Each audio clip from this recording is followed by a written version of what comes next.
As soccer takes center stage this summer, Comcast helps bring the experience home to America. As the exclusive Spanish-language home of the tournament in the U.S., Telemundo is set to present its most expansive coverage ever. 700 hours of programming, live on-site presence at all 104 matches. And with multi-view and real-time 4K, Xfinity will deliver the most innovative and immersive sports viewing experience for fans watching on Telemundo, Peacock, Fox, and FS1. Learn more at ComcastCorporation.com.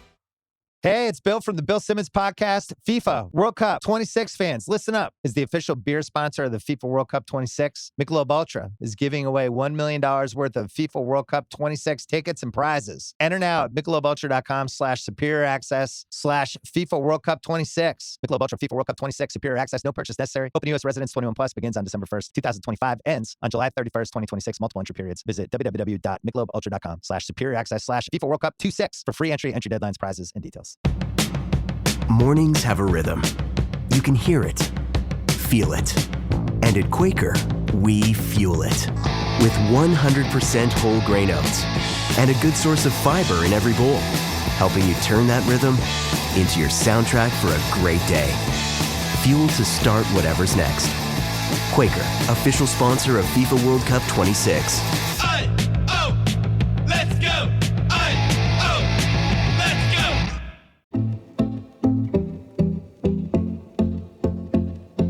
10 years ago, she became the greatest female British Paralympian at Rio 2016.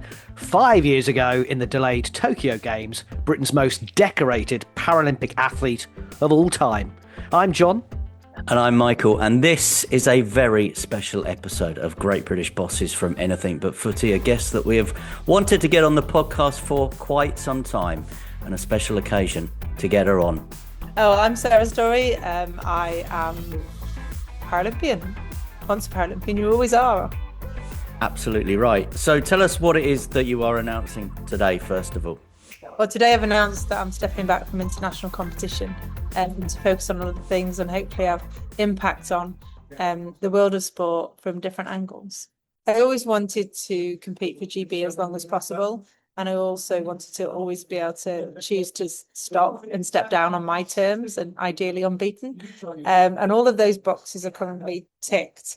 So I thought, well, I know that there's lots more things I can do, that maybe having to have such a focus on the physical preparation means that maybe I'll have a little bit more time to focus on those things. And of course, I have two children, 13 now and 8.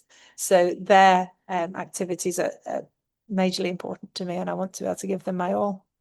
And I imagine when you stepped into that Paralympic arena for the first time, Barcelona 92, as a swimmer, you never would have imagined you'd have still been doing it in Paris and as a cyclist.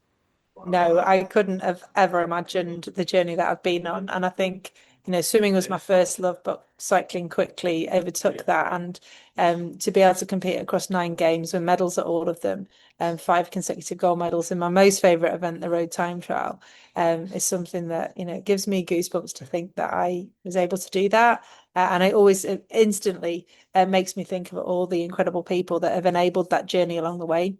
From my primary school head teacher, who made us all believe in sport and the power of sport to help us in our academic studies as well, all the way through to the coaches that I worked with in the pool at Paralympics GB and cycling, and the various different performance advisors that have been part of making sure that I kept up with the innovations of technology, because cycling has got so much equipment attached to it as well. Dame Sarah, how much has the Paralympics changed since you first, as you say, appeared as a 14-year-old? The Paralympics has changed immeasurably. I think the thing that hasn't changed is how competitive it is. It's always been the pinnacle. It's always been the things, the hardest medals to win. But what has changed is the number of people who know about it happening. The coverage that we had in Barcelona in 1992 was around an hour of TV highlights once every 3 days. So there really wasn't enough time to go across all the sports and all of the different performances. Across the years, it then built up more and more coverage each time until what we saw in London in 2012 which was wall-to-wall coverage. It was difficult to see where the Olympic Games ended and the Paralympic Games started because it was just 6 weeks of immense sport. But since then, that's what we've kind of held. We're in a holding pattern, if you like. We've had the same immense coverage every 4 years, and also the Winter Paralympics. I was part of that coverage team for Channel 4 in March this year. But what we don't yet have is that continuous coverage throughout the 4-year cycle, that ability to tell the stories at the really hard times, the qualification periods, the crashes, the things where the athletes are experimenting, they're trying new things as they build up to that big event, the pinnacle, which is once every 4 years. So we only get a small section of the story about what it takes. And I think that's perhaps one thing that will help us to develop that resilience that we're always talking to children about. We're always talking about resilience and having resilience. But the most resilient is gained as an athlete in those periods in between the games, because that's when you make the mistakes, that's when things go wrong, and that's when you have to pick yourself up more frequently.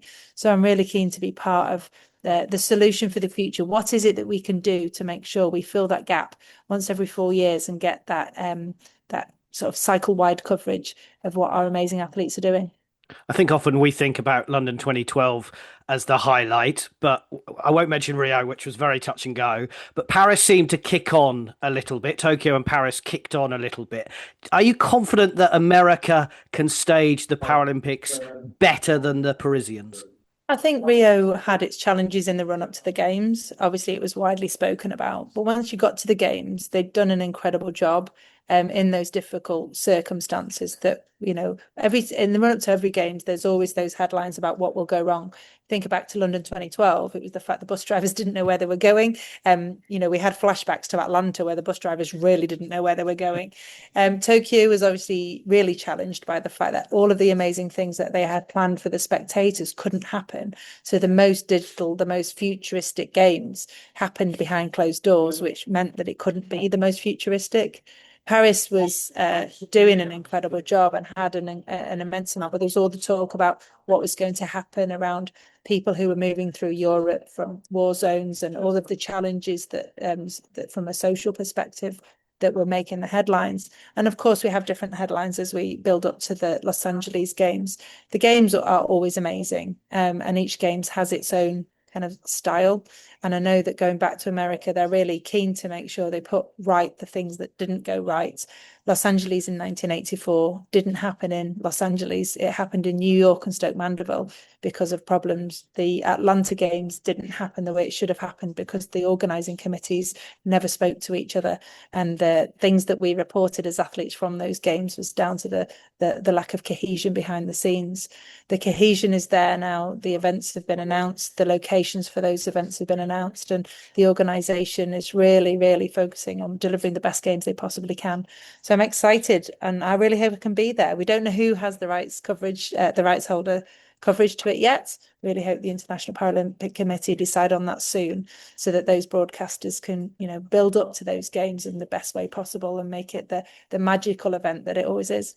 Were you always a spokesperson? Because your achievements in the pool and then on the road and on the track and whatever in cycling are there. We can see that list, but you've always seemed to have this kind of higher purpose to what you did. Is that just something that evolved, or was something that you always thought, I can use my platform to make things better?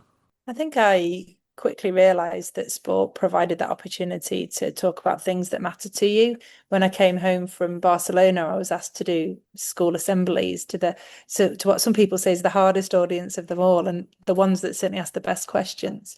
But being able to impact the lives of other young people, I was a child myself, was such a privilege. And you get gifted this title of role model, and it's how you choose to use that. You don't have to, of course, but if you have that opportunity, then I think it's something that you should always seize. I've always been somebody who's looked for solutions, looked for ways to make things better, and always tried to leave a situation that I've found in a better position. So I think it's just something I've naturally kind of drifted towards, and also taken very seriously that role of role model. As an athlete, you serve your country, and I think that active service is something that's always meant a lot to me, and probably why I wanted to serve my country for as long as I could on a sports field. And you have, with some of the roles that you already have gone into public life. Do you see yourself going along the same lines as, say, Catherine Granger, Tanny Gray, Denise Lewis, these types of people that have now dedicated their lives to public life, I guess, to making the country better beyond just what they did in their playing field or their field of play? I think to a certain extent that is already underway. I've worked alongside British Cycling and their policy team after the Games in London in 2012. I've always had roles on the boards, if you like. So I was an athlete representative on the International Paralympic Committee's Athlete Commission and on UCI Athlete Commission and Paracycling Commission. So I've always taken on that responsibility and been recommended as somebody who has the ability to articulate the challenges and seek out the scrutiny that's needed to find those solutions. When I got the opportunity to work in local transport, it also blended together some of the things that were really important to me. I studied sport and exercise science at university, but I was really interested in the health benefits of sport and exercise and how we could help society and some of the ills of society, particularly, dietary issues and obesity and a lack of cardiovascular health. And that's always interested me. So when public transport and active travel came along, it married up so many of the things that I was passionate about. So it's possible. Who knows? I think for now I'm focusing on making sure that I do my research for the athletes that are selected for the Commonwealth Games and take a moment just to kind of reflect on the sporting achievements and what this platform might enable me to do in the future. I noticed in the press releases and the information that we've got today, the word retirement is not used anywhere because you're not retiring, as you've just explained. But Max Whitlock decided to retire after Paris and now coming back for LA. Is this it? Yes. And I think it's deliberate. I said to my team, I don't want to use the word retirement because there is no pension here. I can't just, exist and do stuff for nothing and just drift and go on holiday. I have to actually work and pay the bills. And that's really important. It's just a reality. And I think there's so many athletes who've gone before me who've talked about closing one chapter and opening a next. This chapter is about utilising what I've learned, everything that has been thrown at me, all of the ups and downs. And there've been so many downs, but they perhaps haven't been reported upon because they've been in between those games where you really find somebody's mettle, if you like. So for me, it's about moving on to new jobs, new roles, a portfolio career in trying to continue to influence and advocate for the athletes that will be responsible for those medals now that I'm not there, and hopefully publicising them to the best of my ability and celebrating their successes along with them as well. Well, you mentioned that Greater Manchester transport role that you have. I assume you worked very closely with certain Andy Burnham, someone from the south of England, i.e. me. You and Michael live up north, and you may know more about him, and I hope you would do. What can we expect of him as a leader? Because he's obviously going to be Prime Minister in the next couple of weeks. Well, I have to be a little bit careful because we are in a pre-election period here in Greater Manchester, but as a person, he is a really honest individual, somebody who will always try and work for the good of everybody. He's incredibly highly motivated and believes in the good in people as well. So you'll get an honest opinion of what needs to be done and somebody who'll work incredibly hard to stick to the things he says he'd like to do. And do you think with Andy Burnham in number 10 Downing Street, the Northern Paralympic bid will be accelerated now? And just your thoughts on that generally? I think it's a great opportunity for the country to host another Games. I was recently at the round table where we explored what the first steps need to be. UK Sport have been tasked with looking into the financials of the situation, what that might look like before a feasibility study can be brought forward. No one person has the power to accelerate anything. There's so many things that need to happen in order for it to be a reality. But there are also so many motivated people who are there hoping that it's something that the UK can host again. So whatever that happens to look like, whatever is the most likely way it can come forward, I'm really excited to, put my name in the ring and continue to be sat around the table for those discussions. If the call comes to be the bid leader, are you saying yes? I couldn't turn that one down, could I? I mean, it excites you. It excites you, the whole idea. Well, the home games, having experienced it, I know what impact it has, not just on the athletes, but on the whole of society. It provides opportunities that you don't get if you don't host this event. It also provides the opportunities in the run-up and beyond. And I'm a firm believer that if we plan the legacy as we start the bid, then that will make it even more successful than London 2012. And that was already one of the most successful games ever, if not the most successful games ever. So to have the top 2 spots in that list would just be immense.